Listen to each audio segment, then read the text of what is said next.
truth. Oh, shit. Oh, peep game. Wanna know some real shit?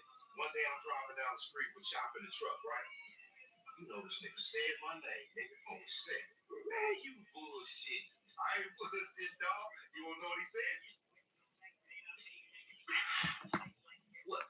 Okay, you know that nigga got a deep voice, right? He looked at me in my eyes. He was like this.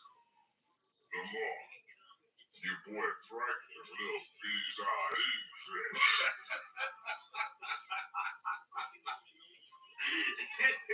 Man, fuck you and Chop, nigga. Real shit, man. Even Chop know you a hoe.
In the main event between John Cena and Cody Rhodes.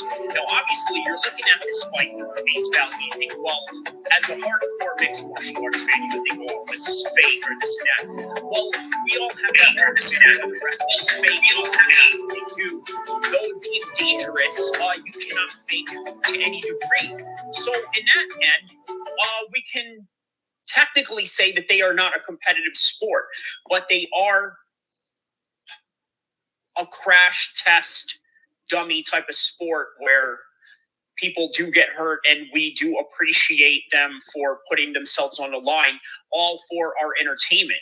So with that in mind, why is it that we appreciate this type of crazy entertainment with the likes of Mankind getting thrown off the cage like 90 feet in the air and into a table, and the thumbtacks and all the hardcore matches and all the crazy things that you've seen in the WWE over the years? Well, the reason why is because what you love is the compelling storylines behind it. And quite frankly, that's really what separates pro wrestling from anything else. That's quite frankly what the WWE is separated from everybody else in terms of their storylines and the fact that they have all these writers. They got people like Tony Hinchcliffe. They got writers from all over the world, from Hollywood and things of that nature, that are very experienced in putting together television plots. So with that in mind, what is the story and the moral high ground of this particular story, right? Well, you look at the end of the match. John Cena was literally about to hit Cody Rhodes with the belt while the referee was knocked out. Of course, the referee is knocked out. And then, of course, there's the Travis Scott interference that came along with that. And then him, Travis Scott, and Cody Rhodes had some beef prior to all of that. So all of that gets tied in. But on any event, what is it that John Cena decided to do and what Cody didn't decide to do? Once he overpowered John Cena, okay, he decided, you know what? This is what I'm going to do. After overpowering John Cena, he decided he was going to take that belt and not hit him with it because he wanted to be the good guy. He wanted to do the right thing. What did John Cena do? He hit him below the belt. Imagine that. Cody had the belt, and it was John Cena who decided to hit below the belt. Put that in perspective. So how does that relate to modern combat sports and everything that we witness in this crazy world of rules being changed in the last minute? John Jones fighting in Las Vegas. Next thing you know, he has to fight in California because of pictograms and all of these other crazy things. And then you got people like Yoel Romero, who's always been accused of taking steroids, but never really. And then you have this conspiracy theory that he comes from a country of Cuba that has these Soviet Union type of drugs and this and that. So there is one particular phrase from a boxer that really made me think about the moral high ground of tonight's main event, right? It was Paulie Malignaggi. You know what he said? He said, everybody in boxing, in one form or another, is taking PEDs. So as a result of taking those PEDs, he just felt like, you know what, everybody's doing it. So if everyone's doing it, then, you know, why not just do it yourself? Because if you don't do it, then you'll just be at a disadvantage. So that right there is the moral high ground of everything that you just witnessed tonight with Cody Rhodes and John Cena. One person decided to not take that road. The other person decided to take that road. But in the end, it was John Cena who had succeeded.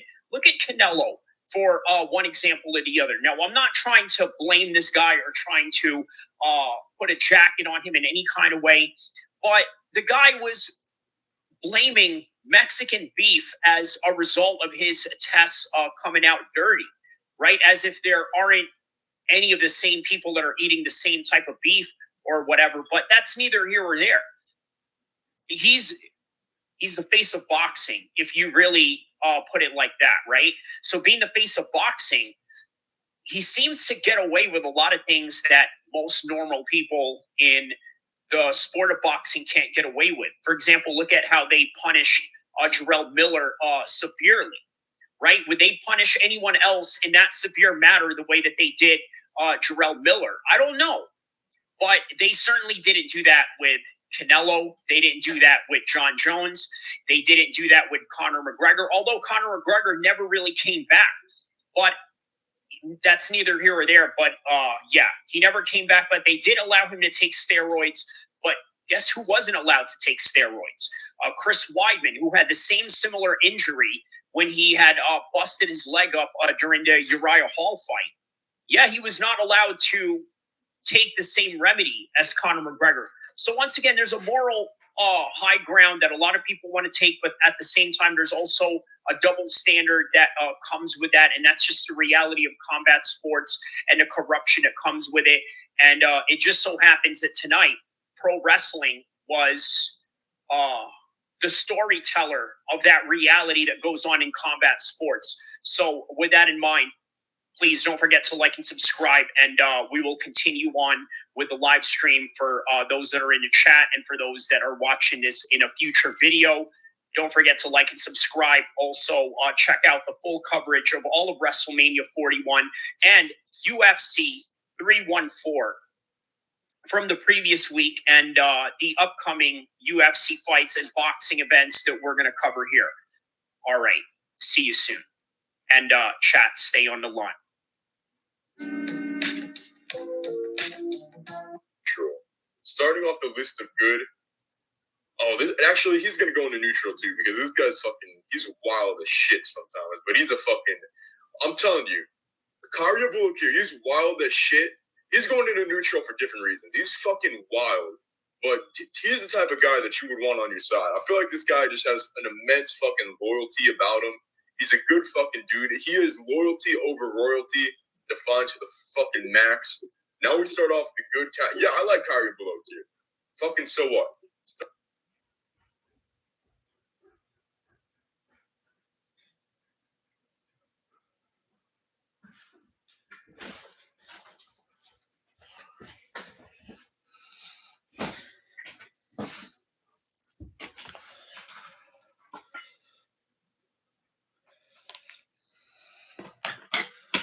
All right. How are you guys? Let's get this on and cracking right here. All right. So, welcome everybody. Haha. All right. That Golden Boy 1 says, hi, how are you, man? How is everybody doing? Obviously, a bit of a late night stream. Not so late night in the West Coast right now. Excuse me. Let me catch my breath as I was just getting out of the shower and whatnot. So, okay, we got a lot of things to talk about. Well, actually, just one specific subject, and that is with Merab saying that he is injured 2 weeks out of his fight. Now, here's the thing about Merab, right? Merab is the type of guy that would literally go into a fight like this injured. This is his MO. This is exactly what he does. Now, why does he do that? Because let's just be honest, right? Merab has a bit of a J-Cat behavior, a crash test dummy behavior, right? There's a term that we have in the West Coast where we call somebody a crash out, right? And what constitutes a crash out? Well, somebody that will go out of their way to risk their lives for something that is completely unnecessary. In other words, come up with some sort of action that has no method or madness, no method behind its madness to any kind, right? Merab is a very tough fighter, but I wonder if he's intelligent enough, right? And this is where I think is going to shift the line for Sean O'Malley. Look, Sean O'Malley, one of the biggest things that he did wrong in the first fight was that he was not engageful enough early on. You see, Merab is a type of fighter where if you decide to allow him to move at his pace, what you are simply doing is allowing Merab to work at you, to grind you. And not only that, if there's no knockout or any type of finishing maneuvers between you and him, he's going to drag you into deep waters. And not only that, consistently outpoint you. As he's outpointing you, round 1 becomes round 2, round 3 becomes round 4. Next thing you know, he's got 15 some odd takedowns on you and shot in on you 80 times. And he has the gas tank and the reserves to keep going in that insane pace. This is Merab in a nutshell. So, is he going to go into this fight with Sean O'Malley? Yes. Does Sean O'Malley know that he is injured? Now he does, because I would imagine Sean O'Malley pays attention to social media. He pays attention to YouTube. He pays attention to all the things that are relevant in the world of combat sports. Also, very tapped into the hip hop culture as well, right? As you've seen with his interview in No Jumper. I believe, when was that No Jumper interview that Sean O'Malley did? Sean O'Malley No Jumper interview. When was that interview? Let's take a look at when that interview was. So 3 years ago. Okay, so this is about 3 years ago. Let's hear what Sean O'Malley had to talk about here in the No Jumper. So he talks about the UFC. He talks about weed. Steve will do it. Influencer boxing. I'm here with my man, Sugar Sean. Yeah, this is a little too long to go over, but I will say this, right? I think that Sean is going to take full advantage of this fight, right? Okay, so he's got timestamps right here. We can take a look at mental discipline brings another level of confidence. Okay, so let's hear what Sean had to say about mental discipline bringing a whole new confidence to you, right? And by the way, we're going to emphasize more on Merab as we go on. So stay with me here. Ready to lose the hat and regrow the hair? With choose. All right. Later placement, whatever. Okay, so Alariza says O'Malley will never beat Merab in a million years, but Omar might get it done in the next fight. Now the circumstances are a little bit different here. I got to tell you, man. At first, I thought that you know what, Sean doesn't have a chance in heck to win this fight against Merab. We've seen the first fight. We know what happens. There's nothing really groundbreaking in that particular light. There's really nothing innovative that we could see out of Sean O'Malley or something different that he could do. But I tell you what, this injury will probably be the difference maker of this fight. So you never know. But let's hear what Sean had to say about mental strength and confidence and things of that nature in the No Jumper podcast, which was 3 years ago. This interview got like 1.2 million views. So yeah, let's hear what Sean had to say on this one. It didn't matter who it was. When I go into that cage, I feel like I'm the best in the world at 135 pounds. Like my skill set going into that cage, I'm like, I'm gonna beat whoever the fuck's in here. And it's a good confidence feeling, but yeah, like I said, it comes from those training camps, those 8 weeks of complete mental discipline. It's not, I don't party at all, don't drink at all. It's train, sleep, recover, train, sleep. Like that's literally 2 months of fucking just pure discipline. But that's where you get that confidence from. You see, a lot of people forget Sean O'Malley is a very disciplined person. He doesn't look like a disciplined person. You see, oftentimes when we think of discipline in the world of MMA, we think of the Dagestanis. We think of George St. Pierre. We think of, well, who's a very well-disciplined guy? I mean, they are all disciplined to a certain degree, right? But some more than others. Now, look, the one thing that I will give Sean O'Malley is that he is very meticulous in the little things. You see, in this level of competition in the UFC, the top 3 championships, the top 5, maybe even the top 10, the only thing that separates these guys are inches, a little bit of some inches, right? And if you do the right things, those small inches help you in that fight. And then on top of that, you got an injury going into this. Ali Reza says, I think anyone who is or used to be a champion is very disciplined. Correct. Now, here's the thing, right? Would you say John Jones is disciplined, considering that we know what we know about him outside of the cage? However, there is another side to him. And this is sort of what I'm trying to emphasize with Sean O'Malley. There is a different side to him. So here's another thing I want you guys to understand, right? Hit the like and subscribe button. I'm about to tell you something very epic in terms of the difference between Sean O'Malley and Merab.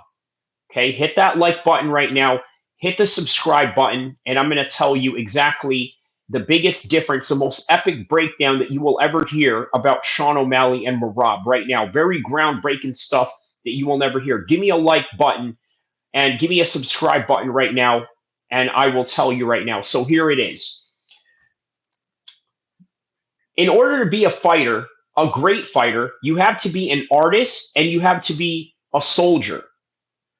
Sean O'Malley and Merab embody that. Sean O'Malley embodies the artist, somebody that can flow free, think on his feet, and create art, which is what makes him an artist. And then there's Merab, who is a soldier, who can grind on, who can stick through the hardships, who can continue a certain pace that is needed in order to accomplish a mission. That is Merab, and that is Sean O'Malley. And if you combine those two, an artist and a soldier, you're going to have yourself a very successful mixed martial artist. Not only that, a fighter who is very well versed, and not only that, knows how to think on their feet, can be very elusive, but at the same time be very creative in their strikes, but also disciplined enough to keep up with the wrestling demands. So Debate Bullets says, Justin versus Patty, who you got? You're going to be very surprised about who my pick is in that particular fight. I'm going to go with Patty Pimblett. Yes, I'm going to go with Patty Pimblett. I just think that the Khabib fight against Justin Gaethje showed something that exposes a vulnerability in Justin Gaethje's ground game. And right now, this is going to be crazy to say, but I say that Patty Pimblett is the Damian Maia of the 155 division right now, and I dare you to argue that point with me. Okay, because Patty has always been a submission artist. He just got better and better as time went on. And as a result of that, this is what you get. You get Patty, who is, yes, a submission artist, but also knows how to bang. And this is where this fight really gets interesting with Justin and Patty.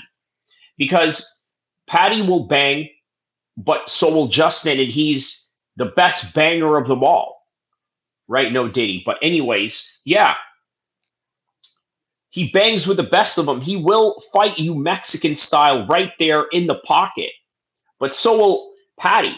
Now, here's the thing, right? All Justin Gaethje has to do is make one serious mistake. Once he makes that mistake, Patty's going to go in there and capitalize on Justin Gaethje. That's all Justin Gaethje needs to do. Just one mistake. Commit one mistake, and that is it. Alariza says, I think it is a 3-round. Patty will win by decision, but if it's a 5-round, Justin will win. All right, well, newsflash, my man.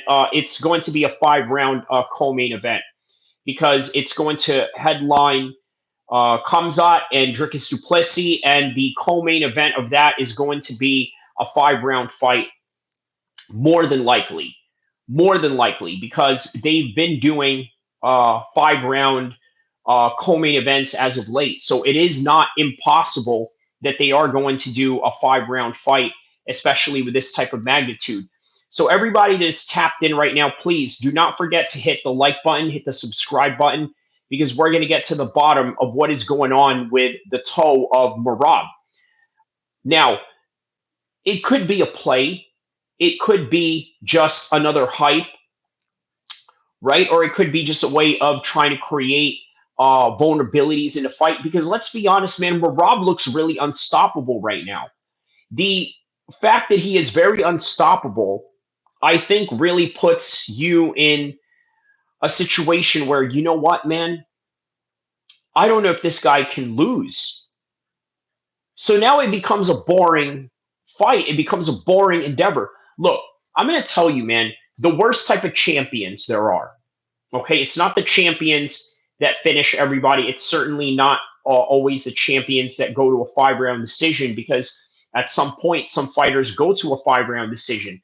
The worst type of fighters in terms of marketability are the fighters that constantly win. Okay, win and win all the time, to the point where, you know what, it just seems so pointless for any of these people to be fighting each other at all. That's sort of what Merab and Sean O'Malley is right now. I know you guys are thinking, man, this is utterly useless having this fight going on. Why do we even need to have this fight going on? Well, I'll tell you why. Because Sean O'Malley is a big name, and there's nobody else left in the 135 division.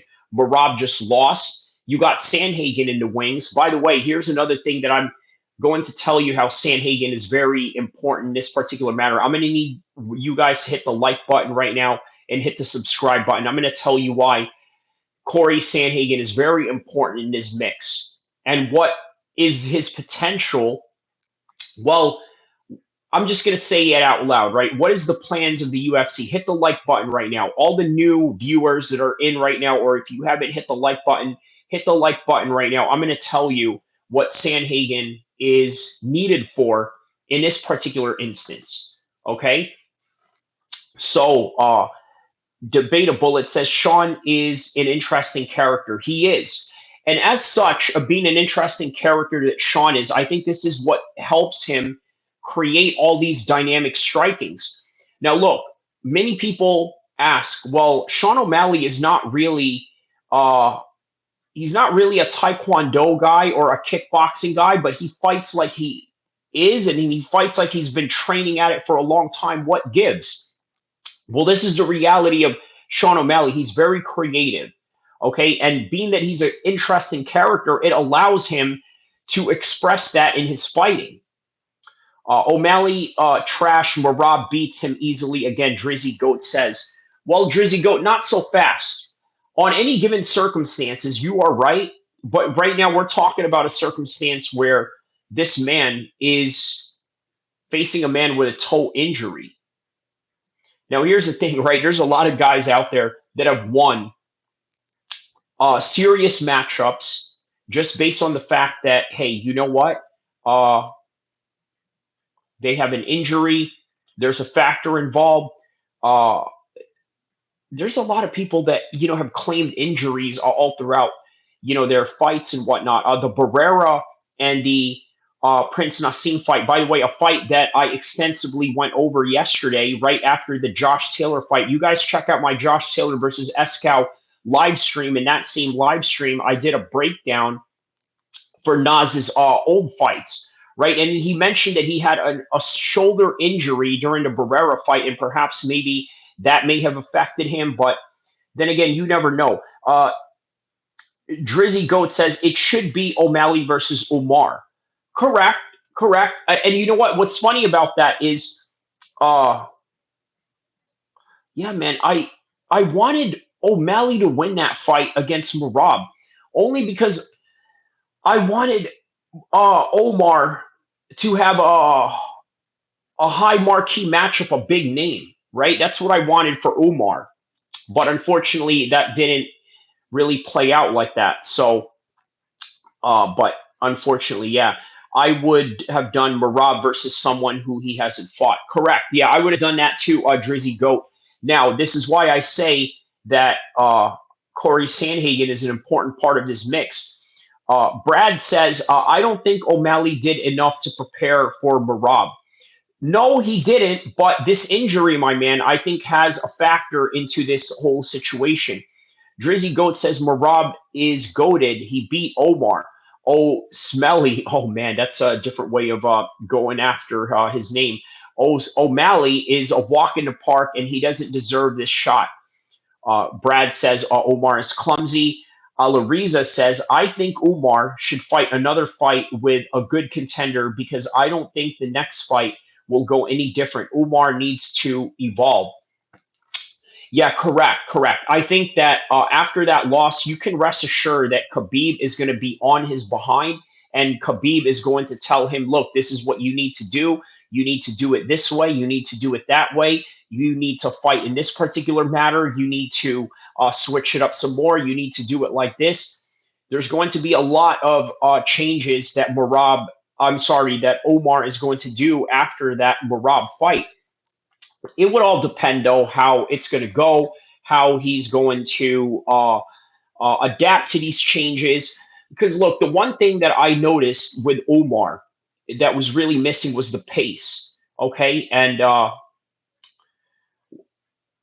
okay. Yeah. I did read that part. I'm going to tell you who Omar reminds me of, right? A boxer that I think Omar reminds me of.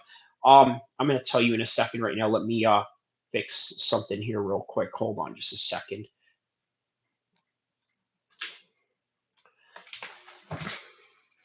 All right, just having to fix a little bit of some lighting here. Okay. A little bit more of some improved lighting. Okay.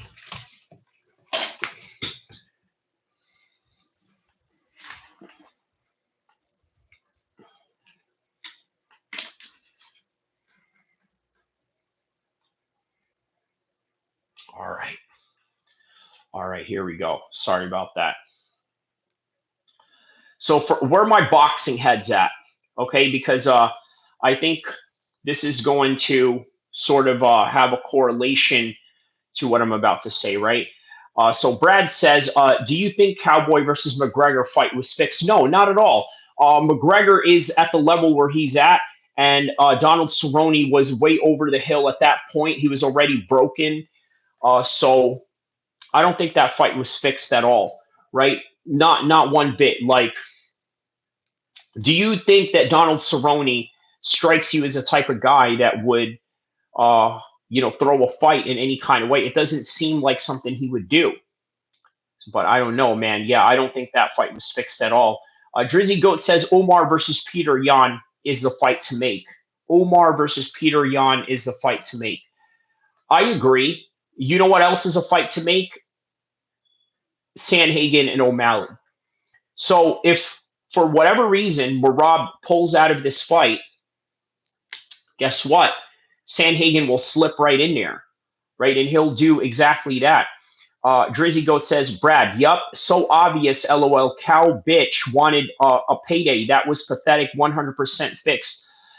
Man, look, I don't like these conversations about fixing, right? Because, look, Brad and Drizzy Goat, I want to ask you guys a personal question, right? And this correlates to what I'm about to ask you.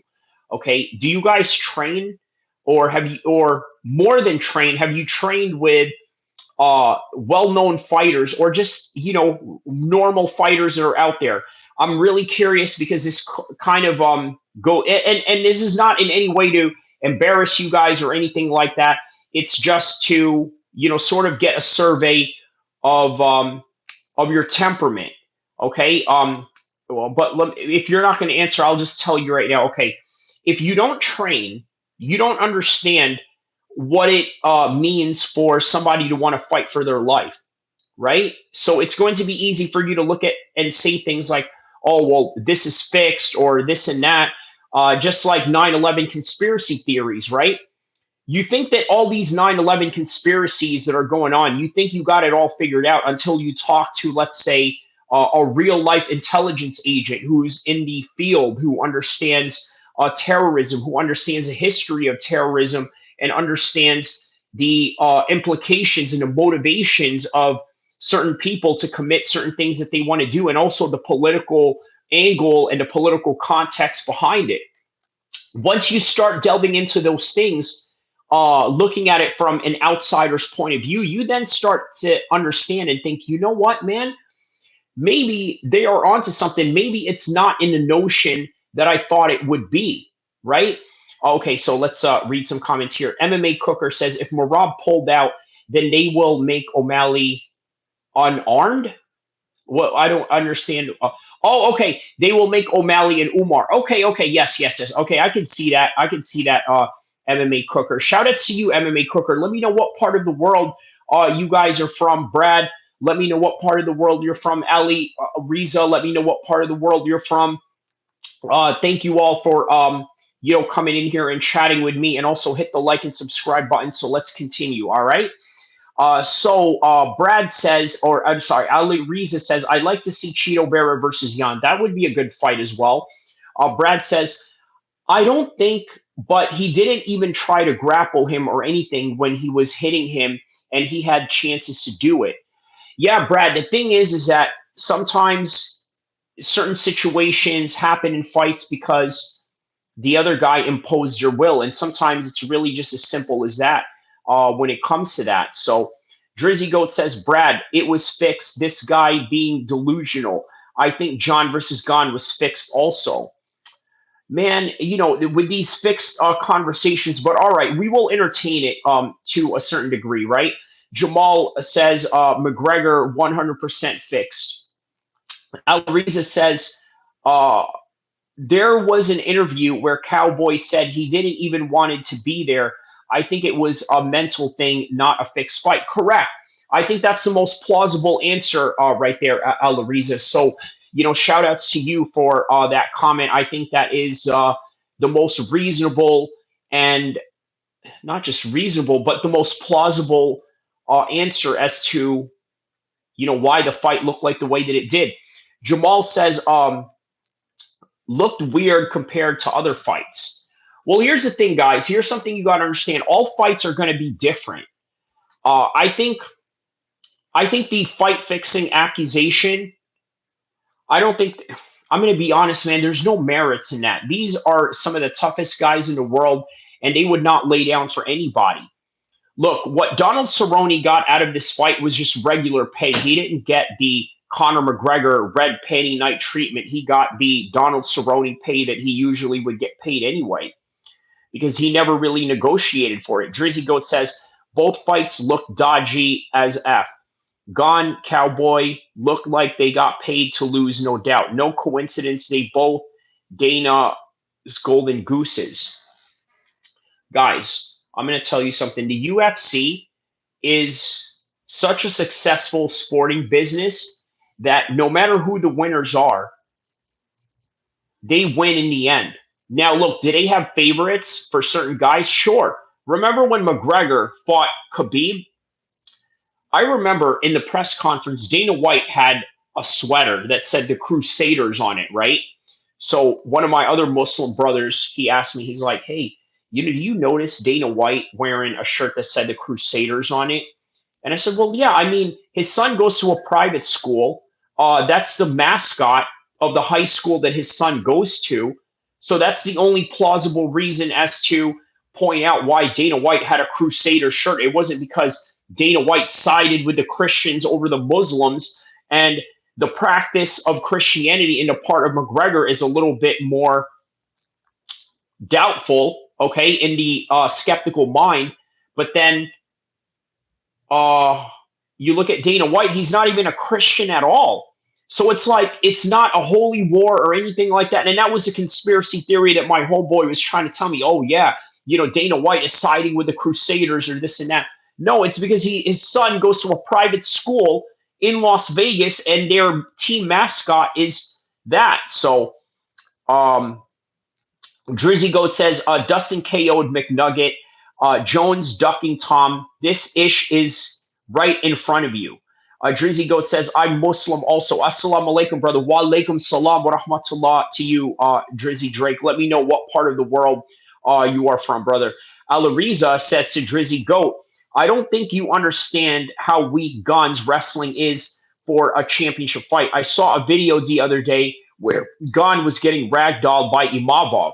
I believe that. I 100% believe that.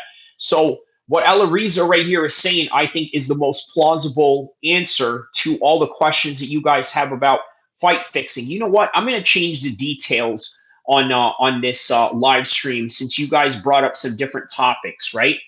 We're going to bring up fight fixing, right? That is another topic that we are going to talk about right here, right? Okay. Also, is fight fixing real? Okay, so for the future people that are going to tap into this live stream, New Zealand, all right, New Zealand. So what part of New Zealand are you at? Are you in Auckland, or have you been around Izzy, Dan Hooker, and people like that? But on any regard, yeah, man, let me know. But yeah, Imavov, Ragdoll, and Gone, that doesn't surprise me at all, right? You're talking about a 185er, and then you got yourself a heavyweight right there, and he's getting ragdolled like that. I mean, that's kind of crazy. Drizzy Goat says, I think AJ versus Francis was fixed also. No, it wasn't. I'm going to tell you why I don't think it was a fix, Drizzy Goat, with all due respect, my fellow Muslim brother. Here's what it is, right? It's not a fix. Oh, Juice Man 562, how are you, man? What's good, bro? Good to see you again, my man. So the reason why I don't think that fight was fixed, Drizzy Goat, is because when you have two guys that use attributes as strength and power and sometimes explosivity, and that of Francis Ngannou and AJ, one guy is a skilled boxer, a more experienced boxer, and they're fighting in boxing. So it's no wonder that the fight looked like the way that it did. Now, why is it that that fight did not look like that for Tyson Fury when he took on Francis Ngannou? Well, it's really as simple as this. Francis Ngannou is a powerhouse, and Tyson Fury is not. He's just a good boxer with a good IQ, but sometimes that's not good enough. And that's the same reason why his father is telling him, hey, dude, you need to go and lift some weights, build some muscle, because you're not putting anybody out like that, not since Deontay Wilder. And so you have to do something different. Drizzy Goat says Francis did fight against Fury, then was shit against AJ. Francis is my dude. Something was off. I mean, something was off was the fact that he's not an experienced boxer. I think that's what was off. Drizzy Goat says, I also think UFC gave Dustin steroids against Islam and it didn't work.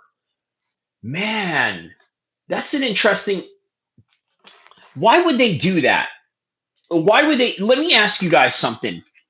You guys think that Dustin Poirier is a bigger star than who's a bigger star in your opinion? Is it Dustin Poirier or Islam Makhachev? I think it's Islam Makhachev. I think it would not really work for their favor, but rather, yeah, man, I think Islam Makhachev is better for business than Dustin Poirier. I think Dustin Poirier is just well known in America, but Islam is known worldwide.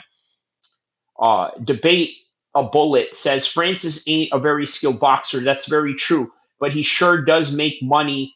Then he just sure does make more money than he does in the UFC as a champ. Alariza says, why should AJ pay MMA fighters to lose? What will come of that for AJ?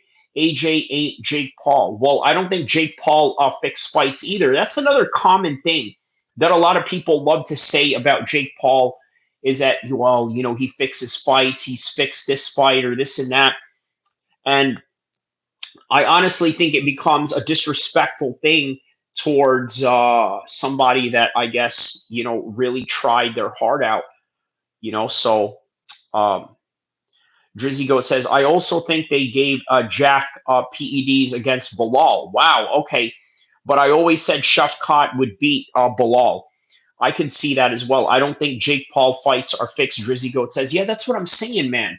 You know, I think that these are extremely ridiculous conspiracy theories, but you know, that's how people view these things, unfortunately, you know.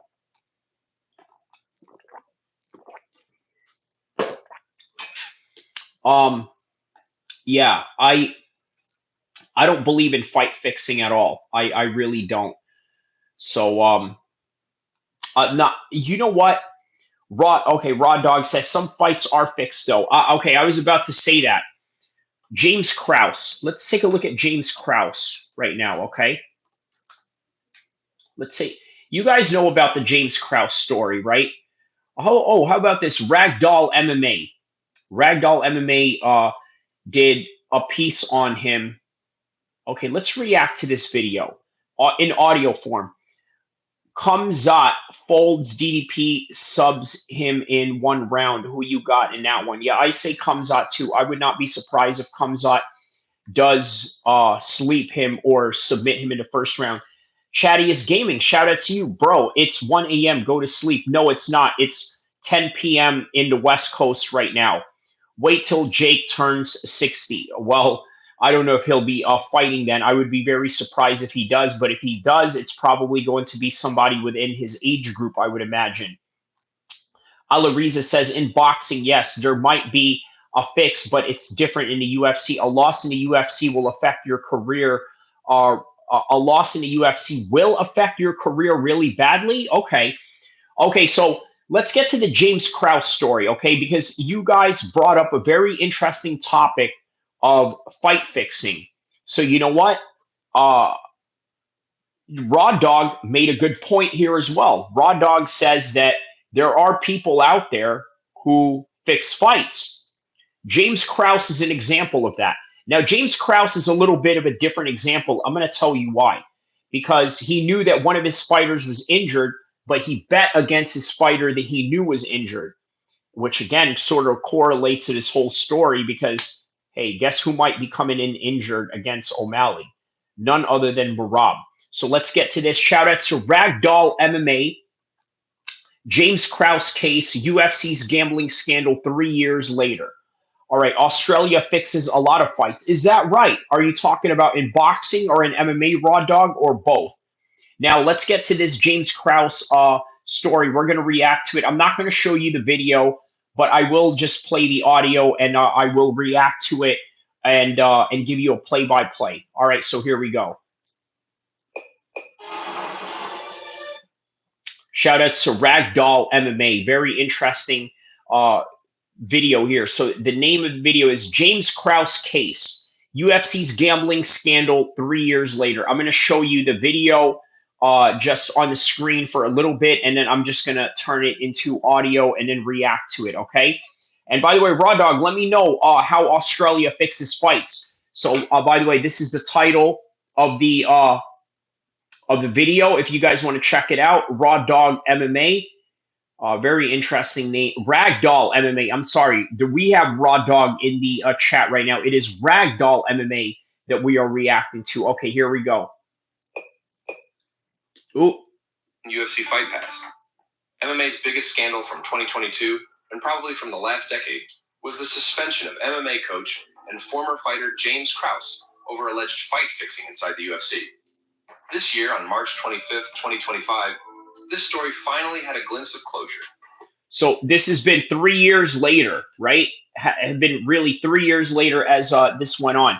Mike Oslong, how are you, my man? Mike Oslong says, another unpopular opinion. I think Amanda Nunes threw the fight against Juliana Pena. I disagree with you, but all right, let's see where this goes. I think she had someone bet against her to get a lot more money than the UFC was going to pay her. Ooh. Okay, you know what, Mike Oslong? You deserve to have your comment pinned for that. You want to know why? I'm going to tell you why. Look, I'm not an arrogant guy in a sense where I think that everything that I say goes and it's correct, right? My pride is predicated on what is correct with the information and the metric measurement that is being presented to me. And you did exactly that. Because remember, Mike, the first reaction I did was, what are you talking about? Amanda Nunes through the fight. Because my mindset, being somebody that who has fought and has competed before, my whole entire mindset is like, I'm not going to throw a fight for anybody, not for $1 million, not for anything. My pride matters more than anything else. But then the way that you broke it down, it does make sense, right? She's a champion. She doesn't get paid like a champion because she's a woman fighter. And let's be honest, if you're not Ronda Rousey, or if you're not Clarissa Shields, or if you're not Katie Taylor, nobody really cares about you fighting as a woman. That's really all there is to it. Sorry, misogynistic Muslim guy saying that. Yeah, breaking news. That's the reality of it.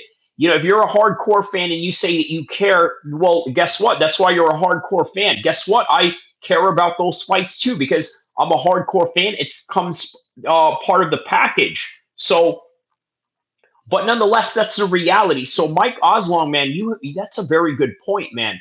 Let me read that again. Another unpopular opinion.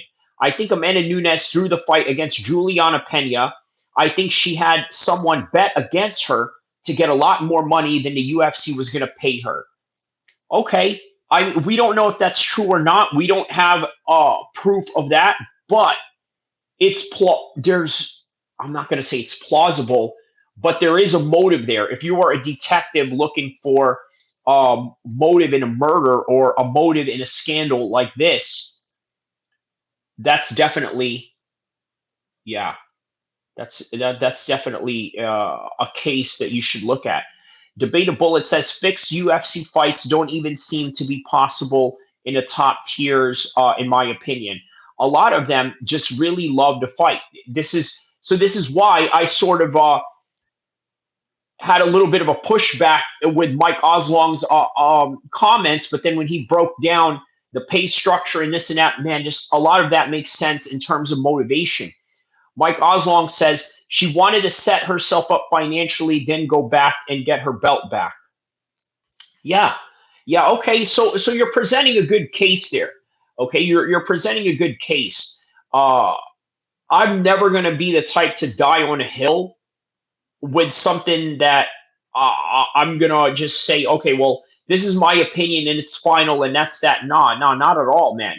Alariza says, actually, the Pena being an underdog kind of makes sense. Like, if you make a bet on the underdog, your money will literally triple. Wow.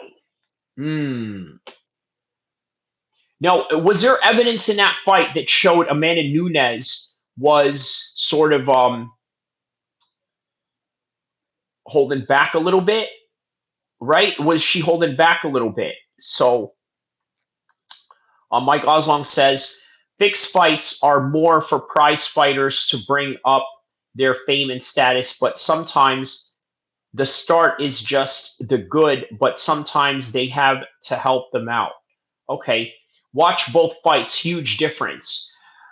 Well, okay, Mike, you have made a lot of good points. You made a lot of good points, right?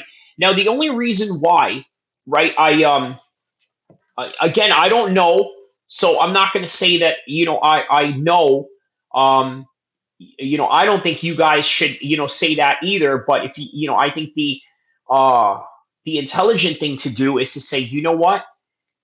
maybe this is what it is, but these are my conclusions and my evidence that I'm bringing forth as to say that, this is what it is. Sometimes fights look different because of certain circumstances, how tired the other person is, the physicality of their training camp may have affected them, not enough recovery. Raw Dog says that fight wasn't fixed, in my opinion. It was too much of a hard fight. Okay, so that's true. That's true. It was a hard fight. Mike Oslong says at Raw Dog, I don't think she had intentions on winning because she had someone put a bet against her. Well, speculation at best, Mike Oslong. But I tell you what, there is a reason why I pinned your comment right there. And if you read that comment, and if you are a detective trying to solve a murder, man, let me tell you, you got motivation right there. So if I wanted, let's say I'm a Fed, right? Because fight fixing is federally illegal, right? You're going to get arrested by the feds. You're affecting a lot of economic situations going on, right? Because that's where the feds really come after you. And then on top of that, don't be surprised if fight fixing sort of involves the IRS in the scandal and the investigations as well.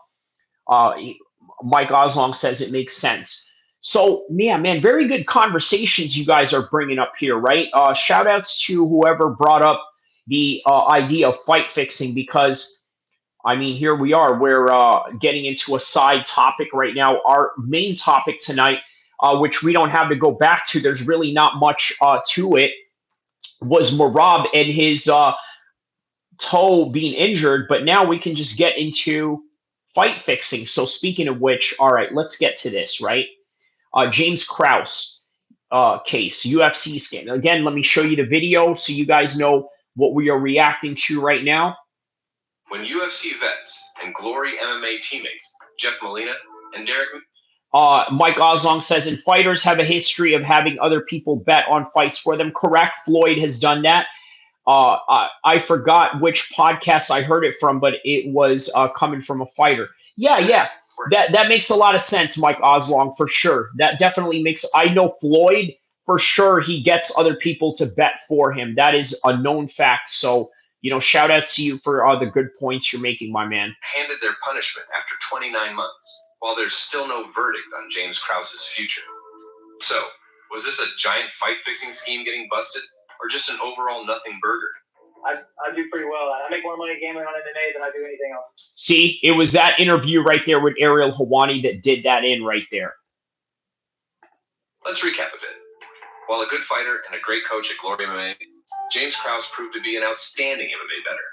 Ortega is a little hittable, and if this fight hits the ground, he's subbing Yair fast. Ortega inside the distance as well. Plus money, that's going to be hard to turn down. Oh, let's watch what MMA Guru had to say here. When you combine James Krause's knowledge of betting, because he bets every week on fights, and he's usually successful. Although Krause made his gambling prowess public. Yeah, my man, I don't know if that is quite obvious, right? I don't know if I would go that far. But yeah, let's react to this now in audio form as we are going to analyze the James Krause case right now. Around 2022, later information would arise, linking Krause to an offshore online sportsbook since at least 2019. An online offshore book. Look, let me show you guys this, okay? Look at this. So James Krause, 36, has worked as an agent, the term of a middleman between offshore sports books and bettors for abcbetting.ag, according to people who wagered with him as far back as 19. The domain and the sites are located in Antigua and Barbuda. Okay, so I don't think that's quite obvious there, Mike, along with Jake Paul. I mean, I just think people underestimate how good Jake Paul can really box. Elariza says, if you bet on an underdog plus 500 and you make another bet on a fight that's going to end, that will put another 500. If you bet, let's say 100 G's, your money will turn into, okay, so $364,000. Okay, okay. Now, if you are an underpaid fighter, wouldn't you do it? My man. Yeah, but still highly illegal. Look, the paper trail. Now, look, it's not impossible. It's not impossible to get away with it, right? It's not impossible, but you would have to be very careful with the paper trail. So, very good point on that, Alariza.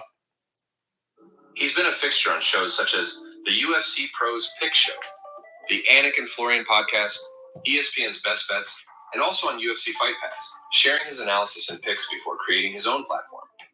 The 1% Club podcast began in May 2022, featuring Krause and his Glory MMA fighters, such as Brandon Moreno and James Gallagher, then later shifting the focus to become a fight prediction or... Yeah, no, that's crazy, man. After Brandon Moreno had to depart away from James Krause. By the way, after this whole thing, James Krause had to stop training other UFC fighters. I think he still trains Brandon Moreno on the low, but the UFC made him stop training with him, at least officially. I don't think you can really force other people to not train with other people, can you? But apparently the UFC has, because you don't see James Krause in the corner of Brandon Moreno anymore.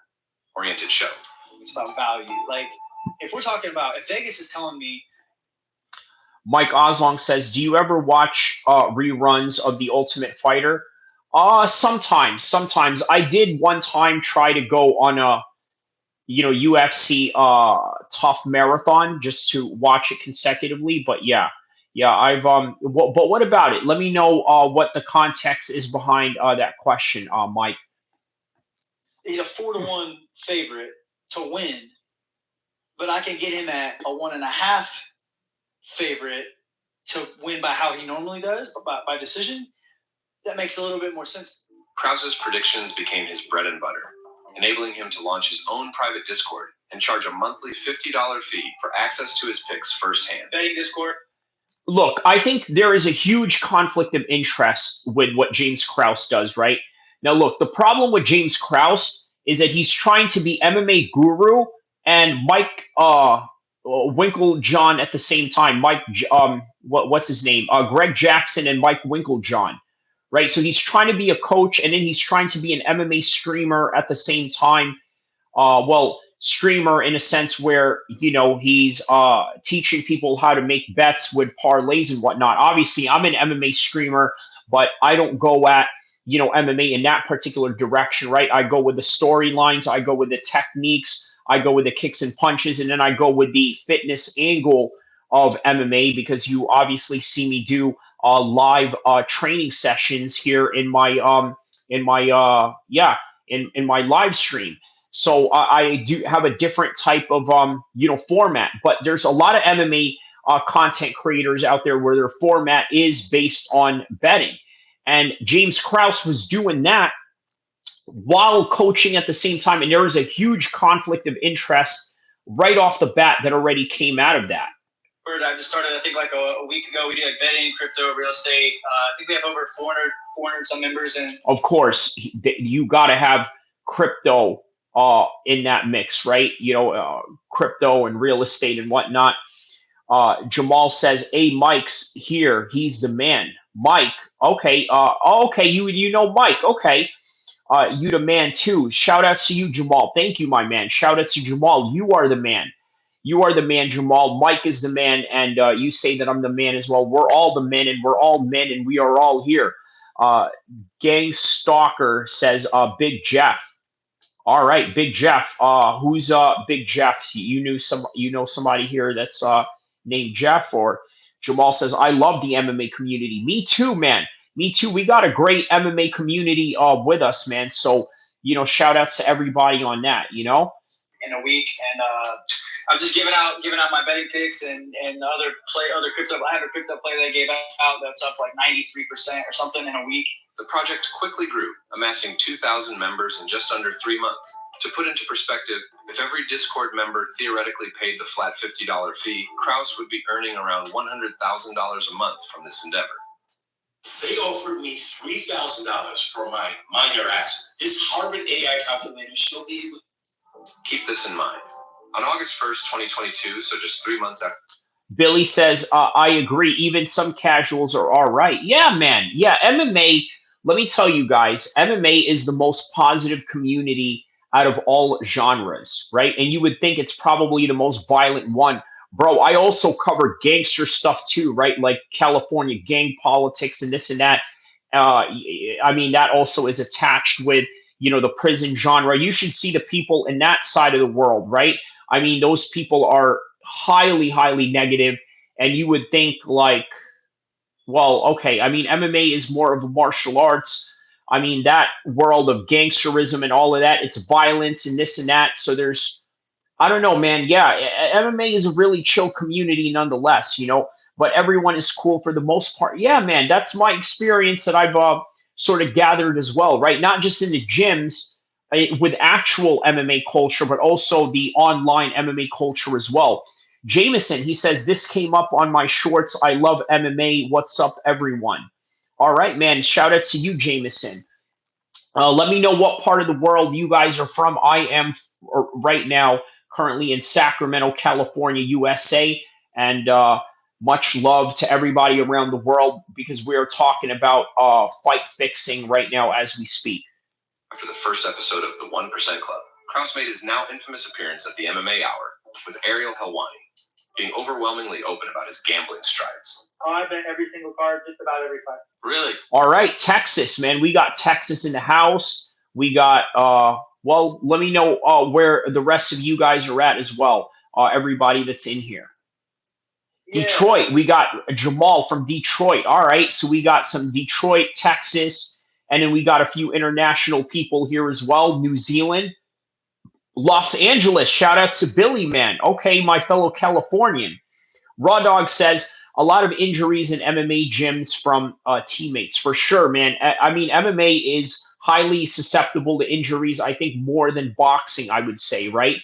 Which is why I say that a lot of these old MMA fighters, they go into boxing at the end of their career because, man, you know what? It's just less stress on your body. There's not all these injuries that you get from grappling and sometimes getting kicked. So I love Cali. I'm a big 420er. All right, man. So shout outs to you, my man.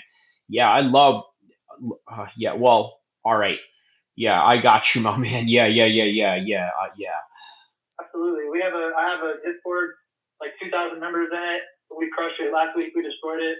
I take over people's accounts and play for them. Like I post the losses for myself on some accounts. Like I do pretty well. I make more money gambling on MMA than I do anything else. Krause just admitted live on air to betting on fight. You see, that right there is what cooked him right there. Was right there with that Ariel Helwani interview when he admitted to Ariel Helwani that he makes more money gambling than he does coaching. Okay, so that's serious right there. I'm in the 909. My kids train MMA and boxing for years. All right, man. I'm in the 909. Where is the area code for 909? That is San Bernardino. All right, man. San Bernardino. Shout outs to Doggy Style in San Bernardino right there, man. All right, man. Yes, San Bernardino. Are we on Ariel Helwani? No, you are not on Ariel Helwani. You are with Kyrie Abu El-Kheer MMA, the most epic mixed martial arts channel in the history of mankind, baby. And I'm going to say that with absolute conviction because you guys give me the motivation to have these convictions and whatnot. So, yeah, man. Also, check out my new videos that I've had, man. I pumped out like 4 videos all in one day, all in one. Yeah, just one day and stuff. So go check it out. No, I mean the subject. Oh, yeah. When he was on Ariel Helwani. Yes. When he was on Ariel Helwani, that's what unfortunately really did him in right here. And we're about to find out right here. So it's in proxy betting for his clients. 2 illegal activities in his state of Missouri. And although his profit history might be questionable, according to some of the research, Krause states his betting unit is $5,000 and confirmed on Twitter that he bets around $100,000 per card. We have a couple different entry-level positions. Like we have a $50 a month and I have a $2,000 a month. but they make way more than, they make way more than they pay. That's for sure. I've been in the UFC since 2013, and I've never had a sense of security about my job, ever. He said that he's been in the UFC since 2013 and he's never felt any security with his job ever. Look, so here's the thing, right? I'm going to give a little Islamic component to this, right? Obviously, you guys know as Muslims, we do not bet, we don't gamble. Although there are Muslims out there that do gamble. I do have homies that are Muslim that do gamble. I do ask them to refrain from it. But the Muslims that I know that gamble, that should not be gambling, the reason why they do it is out of economic prosperity that they can gain from it. That's really what it is, right? Here's another Islamic component that I want to bring up to this, right? In Islam, if you really lived in a true Sharia-driven society, the salaries would have to be high for everybody. That is the ideal Islamic society. Now, you see remnants of that in Dubai. Everybody is getting paid handsomely in that country. You want to know why? The Islamic component behind that. When you pay people high salaries and then you lower the cost, you improve the economy. But while improving the economy, you also prevent immorality. So would you say, because I believe in this particular ideology, would you say that lower pay for the fighters will only breed corruption, not just for the leadership of the UFC, but also the fighters and the coaches themselves? Think about that, right? That is the reality of the situation. So Billy says, do you think that some billionaires will ever come by and cash out a UFC fighter like Turkey is doing in boxing? No. I'm going to tell you why, right? Not at the magnitude that the Saudis are doing. What the Saudis are doing is abnormal, absolutely abnormal, meaning that there are billionaires that could go in there and do it, but not in a way that a trillionaire can do it. The Saudis are trillionaires. You understand? It's a different game. It's a whole different game. Like doing what they did for Times Square, that probably helped out the economy of the United States. So you know this $600 billion deal that the Saudis and Trump had going on? A lot of that deals with developments in the United States. For example, the Times Square fight with the Raleigh Romero and the Ryan Garcia fight, and in that big card that they had underneath that, right? What was the purpose of that? Well, the Saudis are trying to develop New York City, Los Angeles, maybe even out here in Sacramento. And I would love to see them do that, right? Create new renovations in this particular part of the world. Maybe that will increase the what do you call it? Cost of living? Maybe, maybe not. But that's what their plan is. That's what they're planning to do. They were scoping out New York during the Raleigh Romero and the Ryan Garcia fight and what they could do in the future. So Alariza says, I am from Iran and betting is illegal here, but since the economy is ish, a lot of people bet in wrong betting sites and all the money in their card gets robbed. Wow. Okay. That's crazy. That's crazy. What part of Iran are you from, Alariza? Shout out to you, my man. Assalamu alaikum wa rahmatullah to you, my man. And God bless everybody in Iran, my brother. I know you guys have a very good wrestling in that part of the world. So Mike Long says, what if they eased up the fight bonus to 200K? Okay. And brought in stalling penalties like they did in Pride. I know it won't happen, but what are your thoughts in that? Yeah, that goes into the component, the Islamic component that I had mentioned earlier. You have to give everyone high salaries in order to prevent corruption in your society, right? That's sort of the quintessential idea behind it, right? You give everybody, a righteous salary, and as such, with the righteous salary, they're going to, operate in, in a much more non-corrupt way, a much more positive way, and not having to resort to the things that James Krause had to resort to. So okay, Elariza says the capital, Tehran. Okay, so you are right, dead in the capital. Okay, so shout out to you, man. That's man, yeah, Iran would probably be very beautiful to visit, but I don't know how easy it would be in the political climate that we have right now, right? But shout out to you and much love regardless. So Mike Long says, what do you think holds Dana White from cashing them out because he has enough money to do it?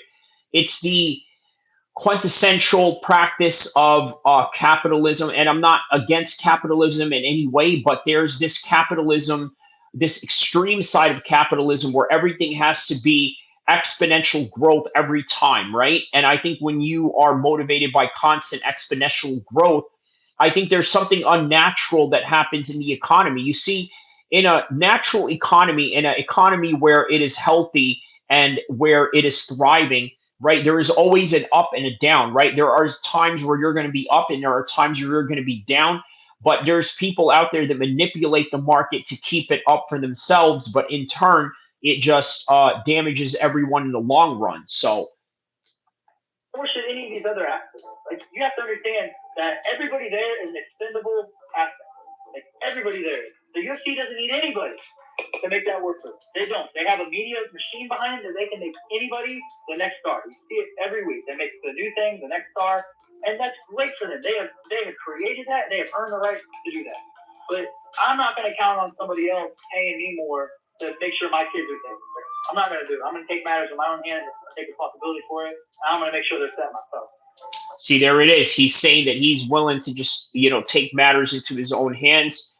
And that is why James Krause is at where he's at in this situation right now. So, as if it wasn't enough for Shaq. Mike Long says, because wouldn't it benefit him since more money means better performance and the stalling cards can avoid the fighters just going in for paydays?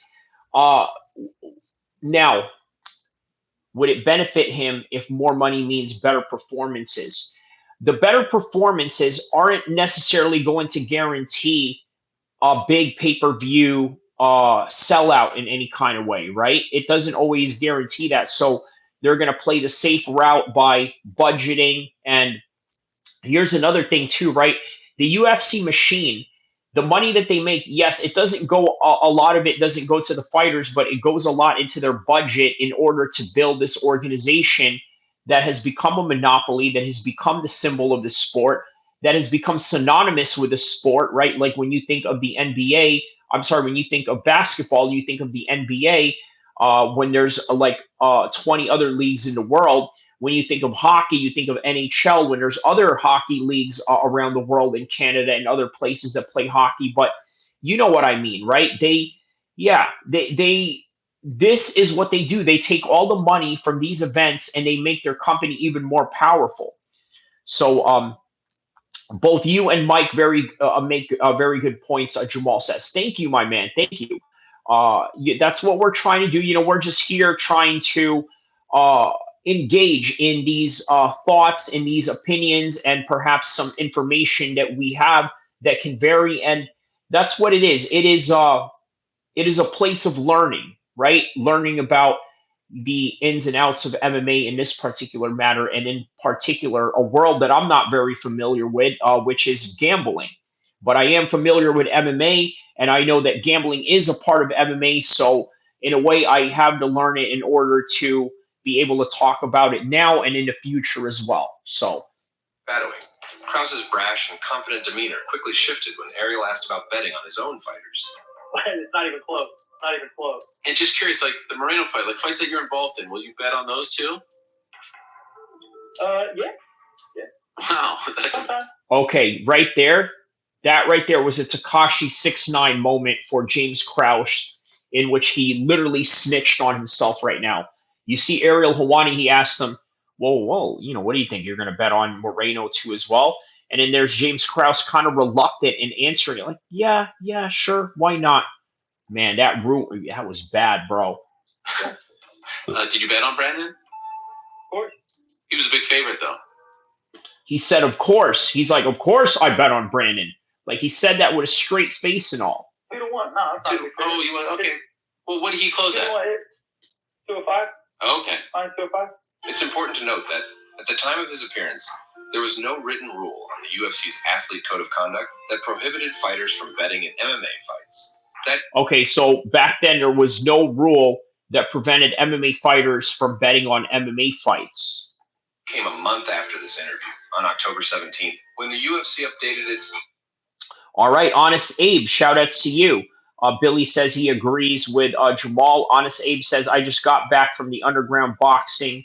They have them every Sunday. Wow, okay, let me know what part of the world you are from, Honest Abe, and where we can find these types of events, my man. Shout outs to you. Policy expressly prohibiting fighters from wagering on bouts. Chris Weidman and Chris Wade shed light on how this would be monitored, being blocked from even registering on the sportsbook's website. On his Discord server, Krause stated this change wouldn't affect him, and it was business. So Chris Wade and Chris Weidman got blocked from betting on these websites because they know who they are, which is crazy, right? Oh, Honest Abe says, I'm from Cali. All right, man. Shout out to you. What part of Cali are you from, man? I am from Sacramento, California. Represent. I won 2 fights, got paid $200. All right. Well, congratulations to you. I mean, I'm happy for anybody that always makes money, but, you know, as a Muslim man, I can't really encourage gambling in any kind of way. But either way, I'm happy for you, of course. So, this is usual. Now we arrive at that infamous fight.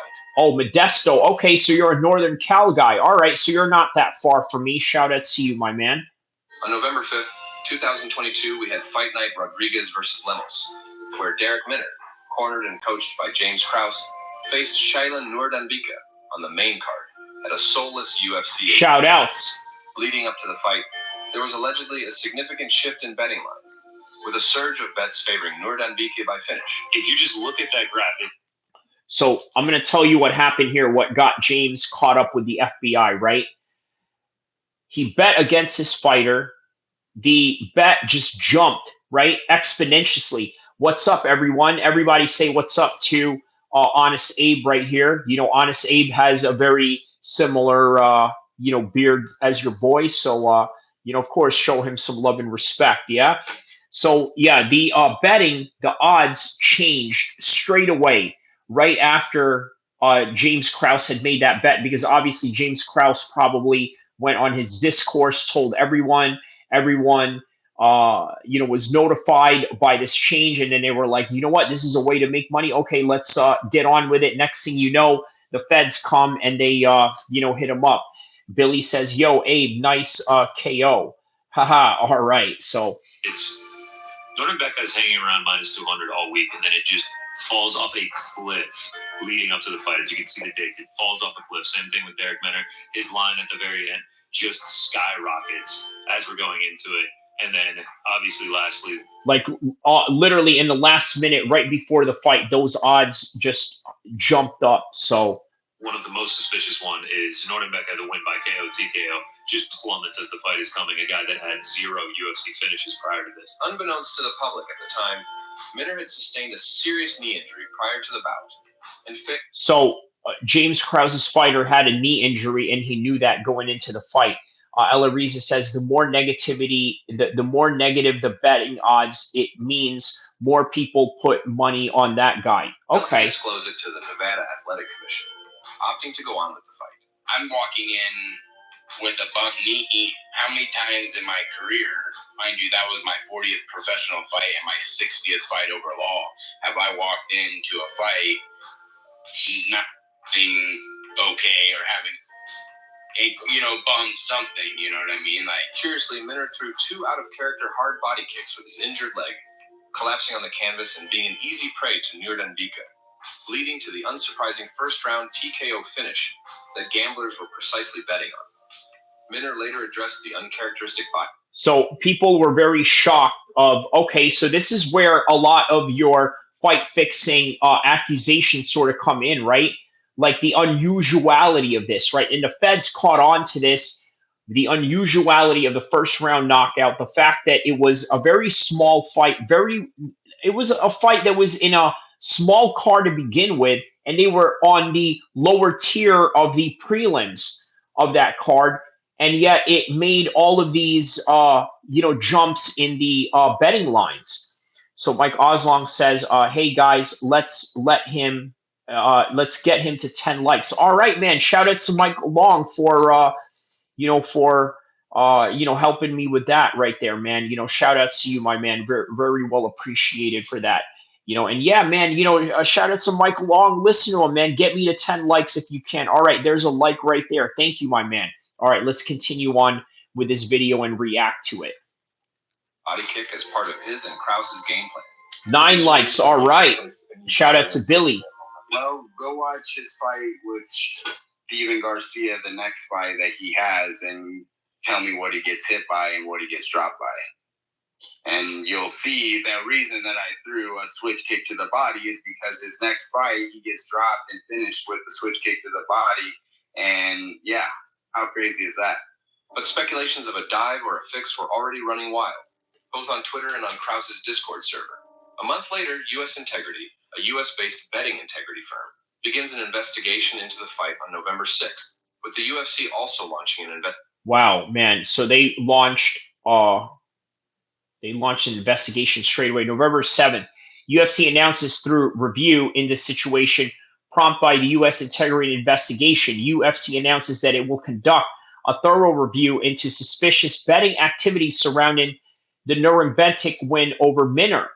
Like many professional sports organizations, UFC works with an independent betting integrity service to monitor wagering activities on our events. UFC said in the statement, our betting integrity partner, Don Best Sports, a leading global supplier of real-time betting data for North American sporting events, will conduct a thorough review of the facts and reports its findings.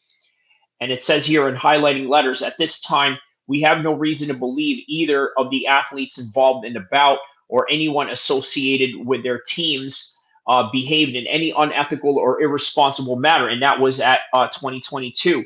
Honest Abe says, nice channel, by the way. Thank you so much, my man. Damn, Mike rose up the likes. Yeah, man. Shout out to Mike, bro. Like, I'm really thankful that I got people in here that actually, help and support me, that actually want to see me do good, man. I'm very honored, and I'm telling you, I'm very humbled by that, man. So I really want to thank you guys for that, man. It's great to have some of the best supporters in the world, and also a great MMA community that really goes out of their way to help each other. It's a very beautiful and wonderful thing. Thank you, guys. Investigation in conjunction with Don Best Sports, an independent betting integrity service, the following day. The Dana was quick to dismiss the situation, with the official line being that no money was lost from betting, as no bookies took the action on the fight. Yeah, I mean, this is one of those things. There's absolutely zero proof that anybody that was involved bet on it. First of all, nobody even took the action on the fights. They just saw that type of action was trying to come in. Brad says, thank you, man, for this channel. Man, thank you for being a supporter and also encouraging me to come up with some of the most epic mixed martial arts content and combat sports content as well. I also go into politics as well. I go into a little bit of everything. So if you like both politics, street, urban hip hop stuff on top of, the UFC and boxing and, analyzing global crime, this is the place for you right here. So shout out to everybody that's supporting this cause right here. And it got shut down. But hopefully Brad says, I like how there is no judgment here. Yeah, man, I try not to be a very judgmental person. Obviously I like to be understanding. Not only do I like to be understanding, I like to be very analytical and also objective, but also very fair with people. So Alariza says, Dana is a degenerate gambler himself, for sure. I won't take his word for a fact on this matter. I won't be surprised if he was in on it. I don't know about that, man. I don't think Dana White would ever compromise, because remember, bro, nobody is bigger than the program, okay? If they caught Dana White gambling in one of his own fights, man, they would bury him to the ground. They really would, right? But he is a degenerate gambler, but he keeps it in the casinos and in the blackjack and poker tables, which is why Right. Billy says here he's too rich to do that. I agree with Billy on that one. But also understand this, right? Dana White is a gambler when it comes to the cards, but he will never compromise his empire that he's already built. You see Oh, how and in fact, he is such a degenerate gambler that he got kicked out of the Palms because he kept winning, and they were like, "Man, we're not gonna, have this guy come in here and win all the time." And so Dana White was like, "All right, well, I'm gonna pull out all the UFC fight nights out of the Palms and the Palm casinos." So yeah, so that's why there used to be. UFC fights at the Palms, now no more because Dana White, had a little bad experience with them because they kicked them out. So easy that is to detect now, and the risk is not worth the reward. Efforts to distance the UFC. and he goes to casinos to feed his vice, he wouldn't be stupid enough to shit where he eats. Yeah, that's the point right there, right? He would not be dumb enough to s where he eats. That is correct. UFC from Krause were already being made, as Glory MMA bantamweight Miles Johns was not allowed to have him in his corner the following weekend, with a post-fight shout-out to him also being scrubbed from the Fight Pass library. Almost across the United States, my coach. Right here, they scrubbed this one out right here in ESPN. Last night at the dinner table got pulled, and they said the UFC was suspended, so he couldn't be here in my corner. So I got my pops.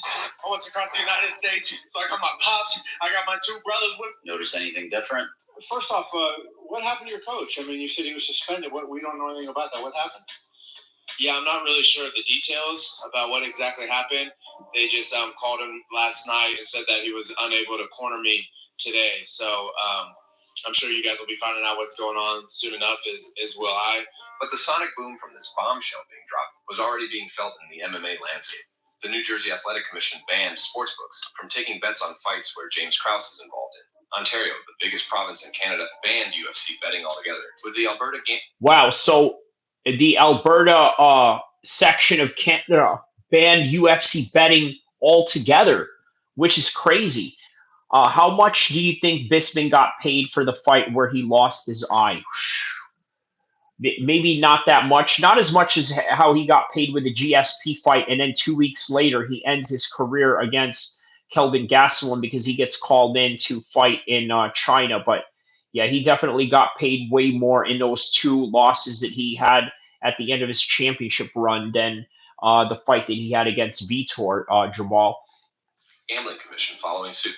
On the same day, the UFC, facing public embarrassment and a potential hit on the sport's integrity, took swift action by prohibiting any UFC fighters from training under James Krause, while also releasing featherweight Derek Minner.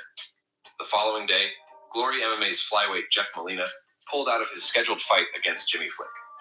Unsurprisingly, Krause's Discord server and YouTube channel were subsequently scrubbed from the internet. Wow. So not only that, his page got scrubbed out of the internet, which is crazy, man.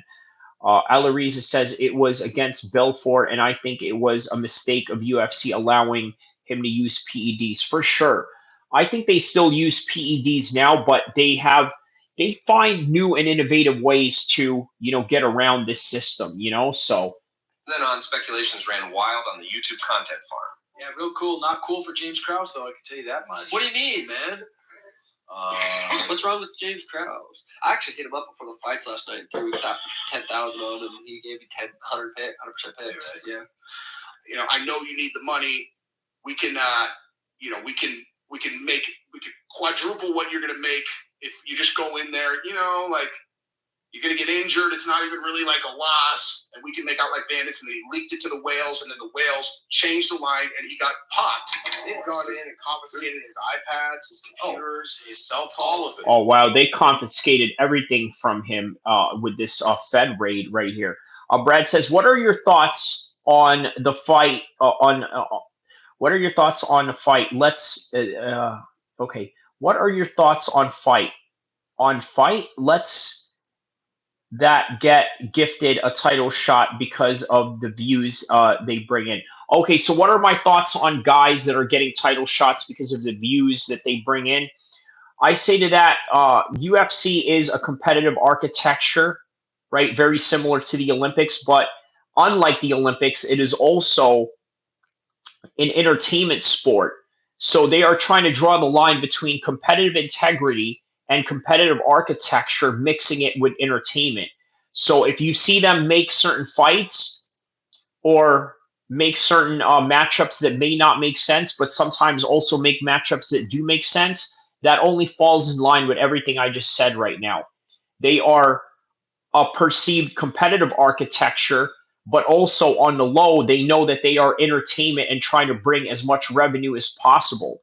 So, Honest Abe says, do you believe the downfall of O'Malley is beginning? I tell you what, if he loses this fight, it only goes downhill from there because once you challenge for a title and then you lose that title shot, I mean, look at Dan Hardy, right? Right after he fought GSP, look at what happened, right? He went on a fight losing streak, and then obviously he ended up with a win at the end of his UFC run. But nonetheless, that's the reality for a lot of guys that were former title contenders and sometimes even former champions. It just goes downhill from here. So whether O'Malley is going to be up or down, it's all predicated on this fight and how it goes. Honest Abe says, what's next for O'Malley after this if he loses? Well, there's Sanhagen, there's also Omar, and then that's where he starts going down the line of possibly losing. And then if he does lose all of those and gets into a losing fight streak, then people are going to look at that and say, you know what, he was just a hype job the whole entire time. So that's what I predict would probably happen if and when, or possibility of him being in these losing streaks. Honest Abe says, didn't Cheeto pull out too? He did. He did pull out. Yeah. Records. And, that's what I heard. Yeah, I heard he did pull out. Yeah. And then if you are someone like Minner, they're doing the same thing to you. They're saying, hey, we need your phone. Yeah, we need your phone. We need your records. We need your laptop. We need everything from you as well. I know that Derek Minner got cut by the UFC. Stand by. No one's going to give him a contract now. Yeah, man, that really ruined the career of Derek Minner for sure. Yeah, that definitely ruined his career. From their investigation, was he tanking fight? It's seemingly that it looks like. And then where it gets dicey, what they're saying is what Krause would do is, he had some rich.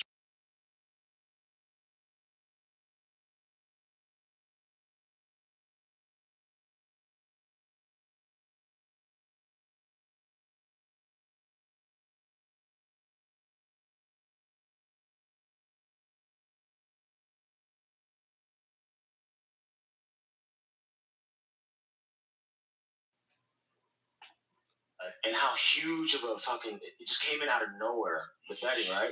It was so obvious that they had to investigate.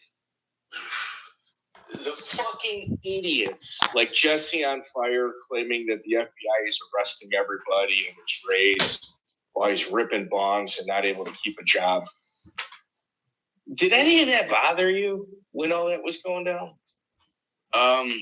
Yeah, man, it's just weird. It's weird that, you just got to ignore it as much as possible because, the truth. None of these people know who I am, for one. They don't know any situation. They don't know if they only knew what I took to get to where I was, motherfuckers. You know what I mean? Like, the pressure on UFC brass was palpable, as just a year earlier, the company reached a 9-figure deal with DraftKings to serve the U.S. and Canada. The grip that betting companies have inside the UFC is undeniable, as betting odds are mentioned for every fight, either verbally or as part of on-screen graphics, and a regular in-fight topic of conversation on the air among the broadcast crew. Israel Adesanya, the minus 675 betting favorite at close. As you see one rather large wager highlighted there on DraftKings Sportsbook. Outside the octagon, sportsbooks have also been sponsoring numerous fighters and content creators for their own gambling picks and endorsements. This video is sponsored by Prize Picks. Now, Prize Picks is a daily fantasy sports game where you play directly from your phone. Now, I have partnered with DraftKings, the official sports betting partner of the UFC. Play $5 and get $50 instantly to use using code GURU. No Shame UFC is going down this weekend, and our partner with DraftKings delivered this special message. A week later, the Dana's initial dismissive tone was gone. Allegedly, several government investigations were ongoing, with the FBI being involved. Would you even label it a concern, fight fixing in your sport? Huge concern. Now you are concerned about it. Now that there's an investigation and it could be possible that it happened. Yeah. Well, what's the UFC going to do? We let these guys know not to bet on fights. Do you know what the outcome of this is? Like, if I penalize them, you get cut. They're going to go to fucking federal prison. Federal fucking prison. Days later, the Nevada Athletic Commission handed James Krause and Derek Minner indefinite suspensions.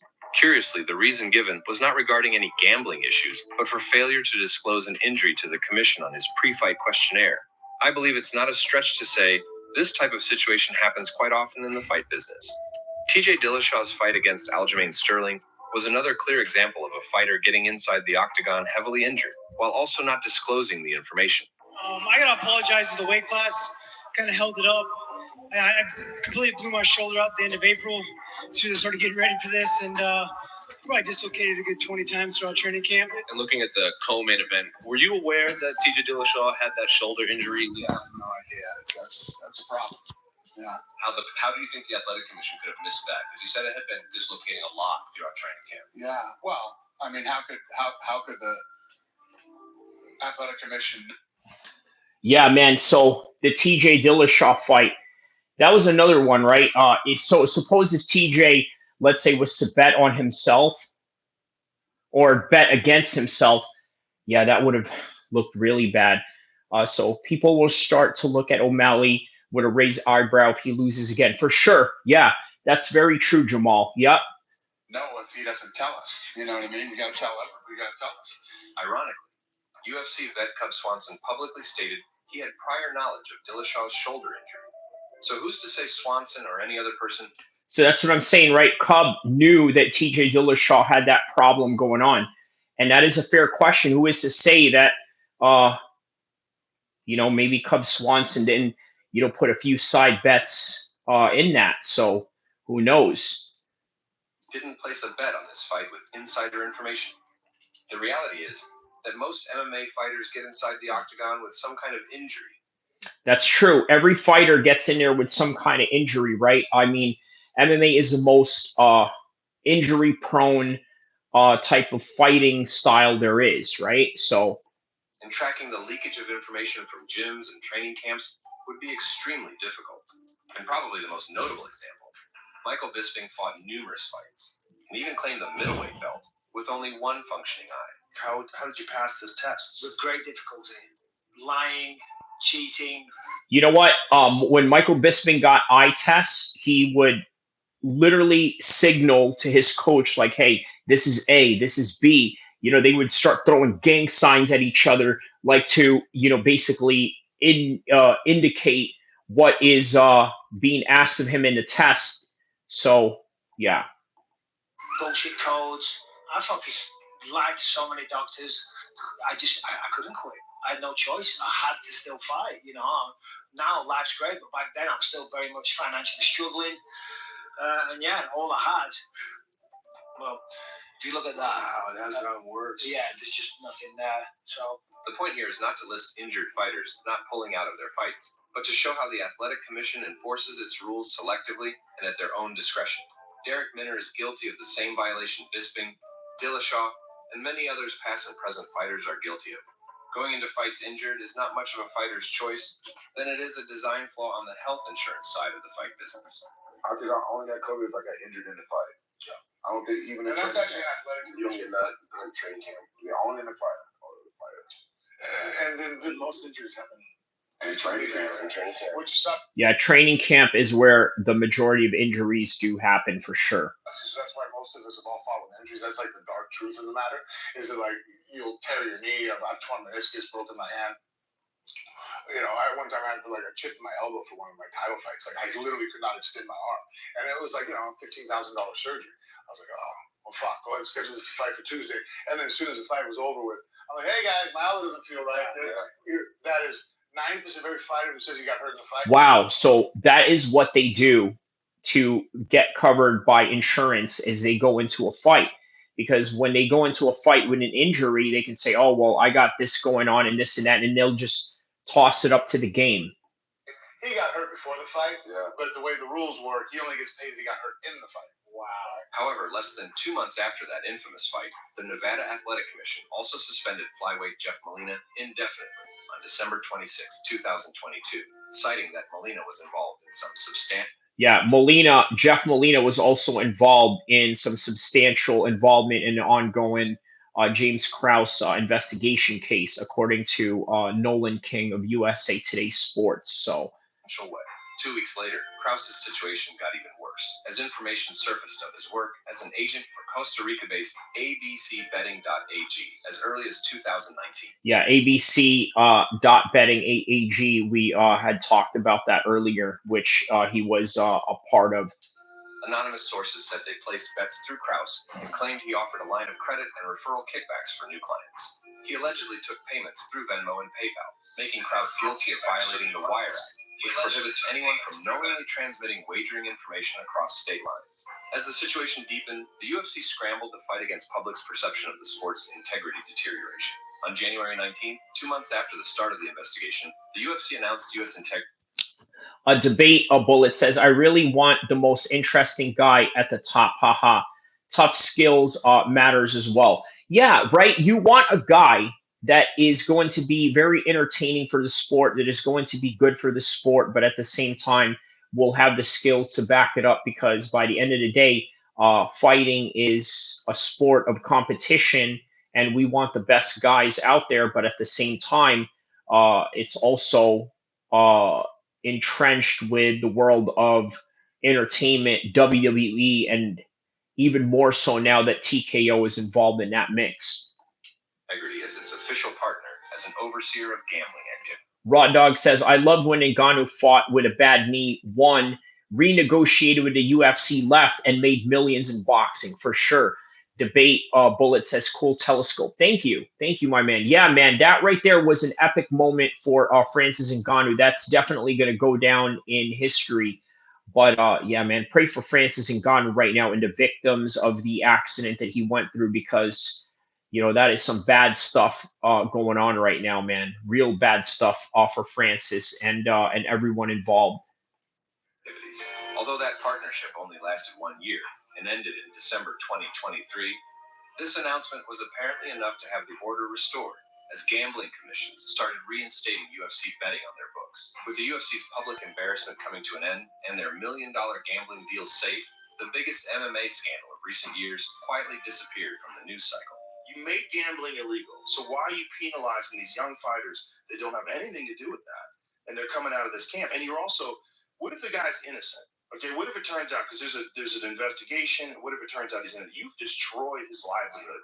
You've destroyed his gym. You've destroyed his reputation. Yeah, that's a very good point, man. There's a lot of reputations being destroyed here, just over. But again, this is what gambling sort of brings you, right? Just, nothing good, really. So. And we don't even know what the reality of the situation is. To the UFC, this whole James Krause thing was already over, and their asses were saved. As for the other parts, not that much. Derek Minner was suspended until last month, on March 25th, when he was finally handed his punishment, a 29-month retroactive ban. Jeff Molina was handed a 3-year retroactive ban that will expire later this year in November. Both were guilty of violating Rule 467. Okay, so Jeff Molina will have his suspension, lifted right after, like, this year, I suppose. Okay. 885 of the Nevada Commission Rulebook for failing to disclose a serious injury and handed a $235 fine, but according to Nevada Deputy Attorney General Matthew Feely, Molina had direct knowledge of an undisclosed injury of a fellow fighter and placed significant bets. Allegedly, Molina had previously referred to James Krause's Discord server as insider trading, having the scoop on injuries. Molina took to X to express his... He said that's insider trading, so Nolan King says Jeff Molina has been suspended for 36 months by the Nevada State Athletic Commission for failing to disclose to Derek Miner's injury and knowingly placing a significant bet on that injury. It's retroactive and will terminate November 5th, 2025.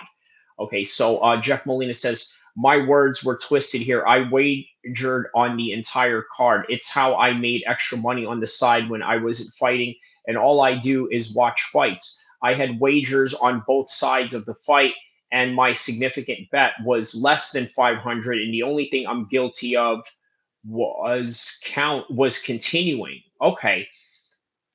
His distaste for the decision, but might unwillingly had ratted on himself, saying, quote, the fact is, a fighter fought injured, which happens literally all the time, and obviously word got out. Regardless of the punishment, speculations about who tipped the investigation still ran wild. As for James Krause, there's still no word on what those investigations found against him. Allegedly, Krause could be guilty of violating the Wire Act, of illegal gambling, and of proxy gambling, as well as the fight-fixing allegations on top. With clearly a lot to lose, namely his Discord server earning him up to $100,000 per month, I find it difficult to believe that Krause himself was the one who made Minner's injury information public. UFC's ban on Krause still hasn't been lifted, and Krause must imagine he won't be making an MMA comeback after the character assassination he's been a subject of before even being indicted. To this day, no criminal charges or athletic punishments have been given to James Krause other than Nevada State. So that's what's weird about this, right? James Krause did not get any particular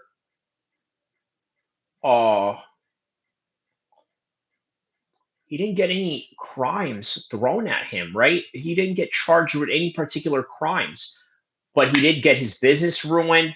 He got his gym ruined, and not only that, he got his whole entire internet, betting situation, thrown out, right? His whole channel, his gym, his fighters being banned from the sport. I mean, who can really ban somebody from the sport, which is crazy to begin with, but yeah, man, that's the reality of it, man. Athletic Commission's indefinite suspension. Honestly, whatever he did, I don't care. I don't really judge him. But I think they're using him as a scapegoat. I think that what they're getting away with rigging all these fucking fights, man, it pales in comparison to what fucking. That's a good point with Bryce Mitchell right there. They were using James Krause as some kind of scapegoat. Yeah, he's right about that. Krause did. They're using Krause as a scapegoat. Krause sold the ownership of Glory MMA right after his ban in December 2022 to longtime friend and Iridium sports agent Joe Worcester in a bid to absolve his gym and its fighters from the UFC embargo. Recently, Krause has been leaning into his real estate endeavors, but can still be found regularly at Glory MMA's Instagram reels. And since July 2024, Krause is listed. He sold his gym to his homie, but yet he's still found in the gym. Oh, I mean, maybe there's a little inside thing going on there, but nonetheless, yeah. Glory's owner, MMA, and jiu-jitsu coach. But the once powerhouse gym is now a shadow of what it once was, with top contenders like Grant Dawson, Brandon Moreno, Jeff Molina, Julian Marquez, and Miles Johns, all leaving after UFC banned Krause. But the chaos doesn't end there. Glory student Megan Anderson's online meltdown against James Krause, accusing him of being a... Wow, okay, so this is Megan Anderson going at James Krause. When you only received 30 minutes pad sessions a week, an entire month, I was in camp and I received no other individual coaching, no one picking my training partners or rounds, even coaching me through those rounds the entire time.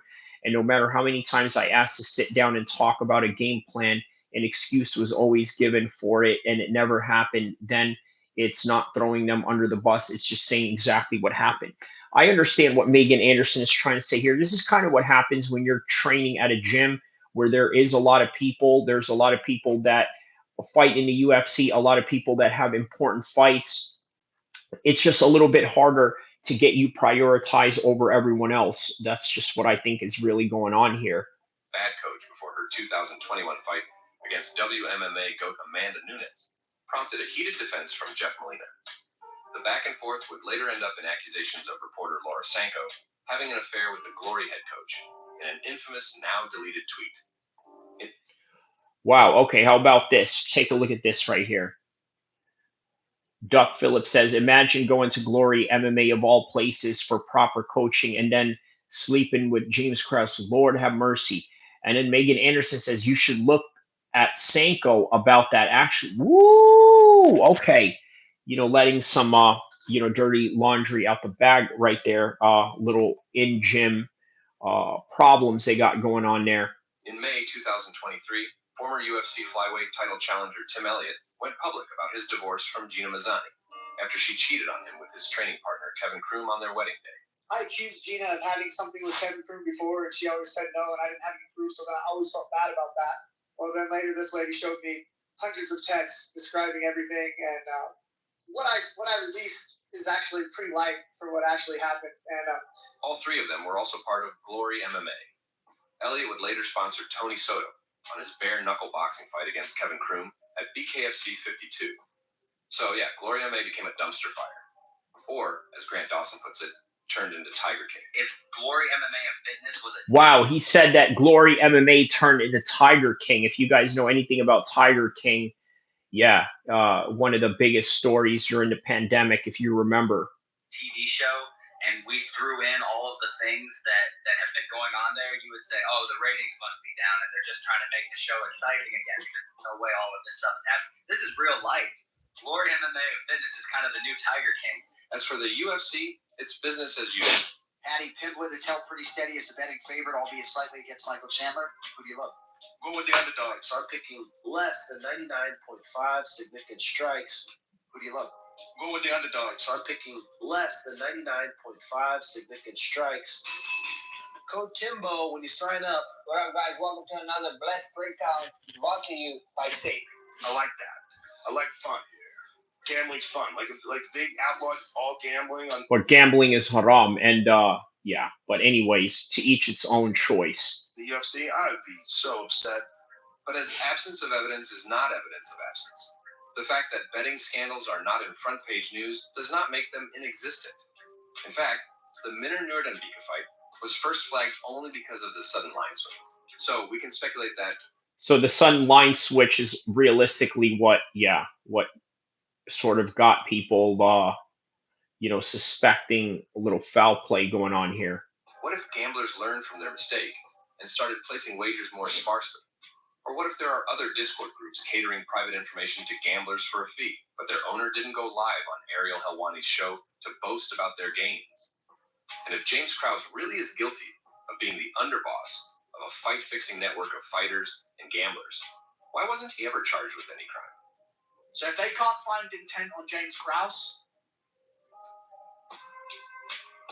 essentially you took away his gym, all of his fighters, his ability to bet, his job. Yeah. After 3 years of that infamous fight in an obscure Apex fight night with no live crowd, these and other questions still remain unanswered.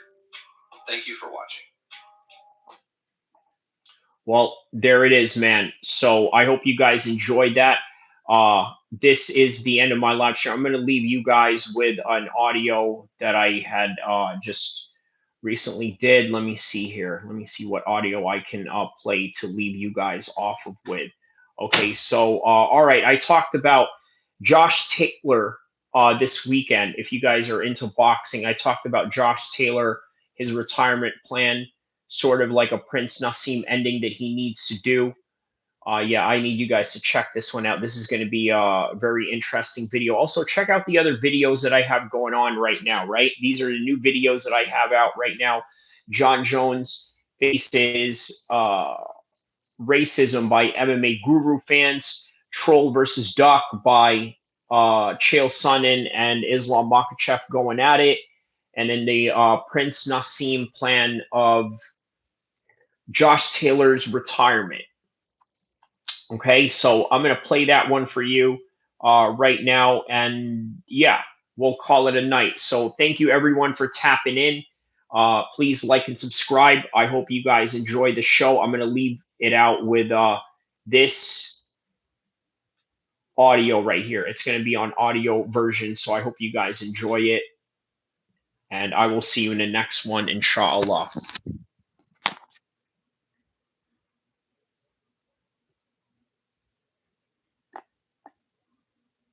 Okay, take a look at this list. Go out with a win, then it's a shame for the type of career that he has. Sure, he had some troubles along the way, but that's what he needs to do. He needs to take on somebody that is of lesser competition, because let's take a look at the competition that he has faced. Okay? Take a look at this list. I've said this in the live stream. When I was doing a live stream for his fight afterwards, I did a reaction to Prince Nassim Hamed. His last 2 fights. One documentary on the Antonio Barrera. I did a reaction to that on that same live stream. Go check it out. Also, I did a live reaction. Reaction to a classic fight, not so much of a classic fight, more like a forgotten fight of his final fight against Manuel Calvo. Literally the last fight and the last time you've seen Prince Nassim in the ring, and probably the last time you've seen him at 100 some odd pounds, the last time that he's ever seen 100 some odd pounds ever. Now he's double the size of that. But on any regard, he went out with a win.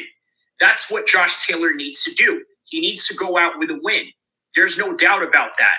If Josh Taylor doesn't go out with a win, then it's a shame for the type of career that he has. Sure, he had some troubles along the way, but that's what he needs to do. He needs to take on somebody that is of lesser competition, because let's take a look at the competition that he has faced.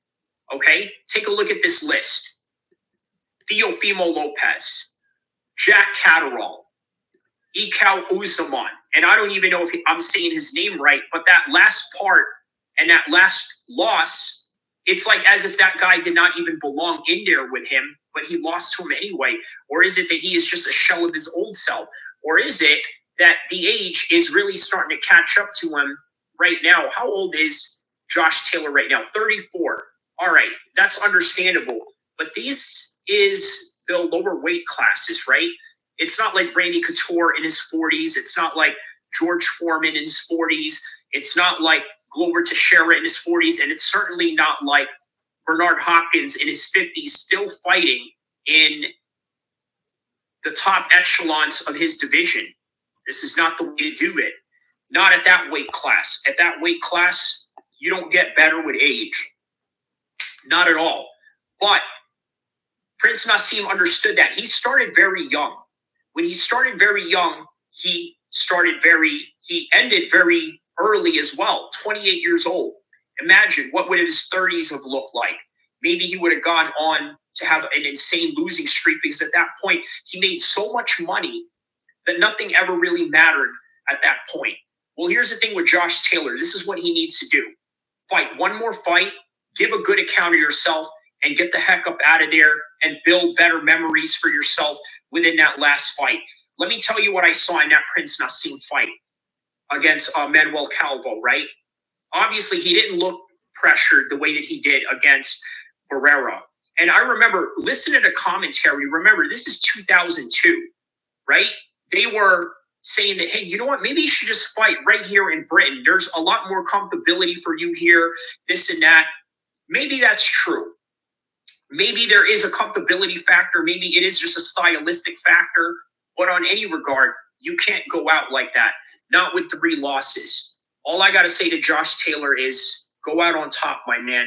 Get you a win, and get you a win that you know that you can win, because, quite frankly, you deserve it. Now, I know that's not what a lot of the hardcore boxing aficionados want to hear, especially if you're the type of guy that wants to see consistent competitive architecture, meaning that if you're going to get run out of the game by a top-level guy in the likes of Teofimo Lopez or in the likes of Jack Catterall, well, then that's just what it is.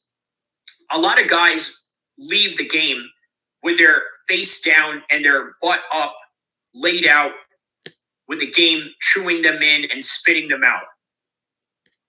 That's literally the story of every fighter. But like and subscribe for the most epic mixed martial arts channel that you have ever seen that also covers boxing, because this channel does not want to see Josh Taylor go out like that. MMA needs, if you want to find predictions, news, and everything that deals with MMA, shout outs to Kyrie of El-Kheer MMA, Sacramento, California, represent. That's right, Kyrie. I appreciate you, my nigga. You came in here and you was talking that shit.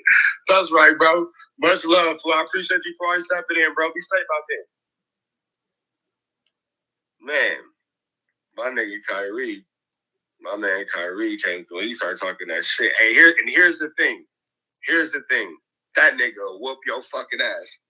You would think that niggas all squared up and all that type of shit. Nigga come through and beat yo fucking ass. Like, man, fuck you up. You would never see it coming. So for those of y'all.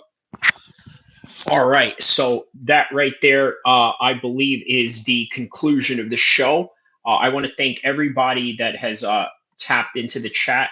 I want to thank Debate Bullet, Raw Dog, Jamal, Honest Abe, also Brad, Ella Riza from Iran, Billy, also Brad, again, Mike's Long, also very big contributor to the live stream chat today and tonight, rather, depending on what part of the world you are at. Let's see who else here. Jameson, shout outs to Jameson from Texas. Gang Stalker, Raw Dog again, Chattiest Gaming, of course, Drizzy Goat. Shout outs to Drizzy Goat. Also, Juiceman562. Always a pleasure to have you here. Also, MMA Cooker. Shout out to MMA Cooker. Debate a Bullet as well. The Golden Boy, the Boy Golden One. All right, and that concludes everybody. So thank you everybody for tapping in. I would like to thank everybody that has pulled up to the live stream, and I want to leave it at this. Don't forget to not only like and subscribe. Don't forget to only not like and subscribe, but also check out my videos, the new videos that I have coming out right now. John Jones Faces Racism. That's the video. Also, Troll versus Duck, the situation with Islam Makhachev and Chael Sonnen, and also the reaction to Josh Taylor's third consecutive loss against Ikaw in this weekend's boxing match. So we didn't really have any UFC this weekend, but we did have boxing. But that was that. So I did cover that. On any event, thank you everyone for the chat. Everybody in the chat was really positive and really awesome today. Very rare, by the way, that you have everybody on a positive tip, but everyone contributed to a very wholesome conversation and also brought up some good points as well. So until next time, don't forget to like and subscribe to the most epic mixed martial arts channel in the history of mankind in Chop.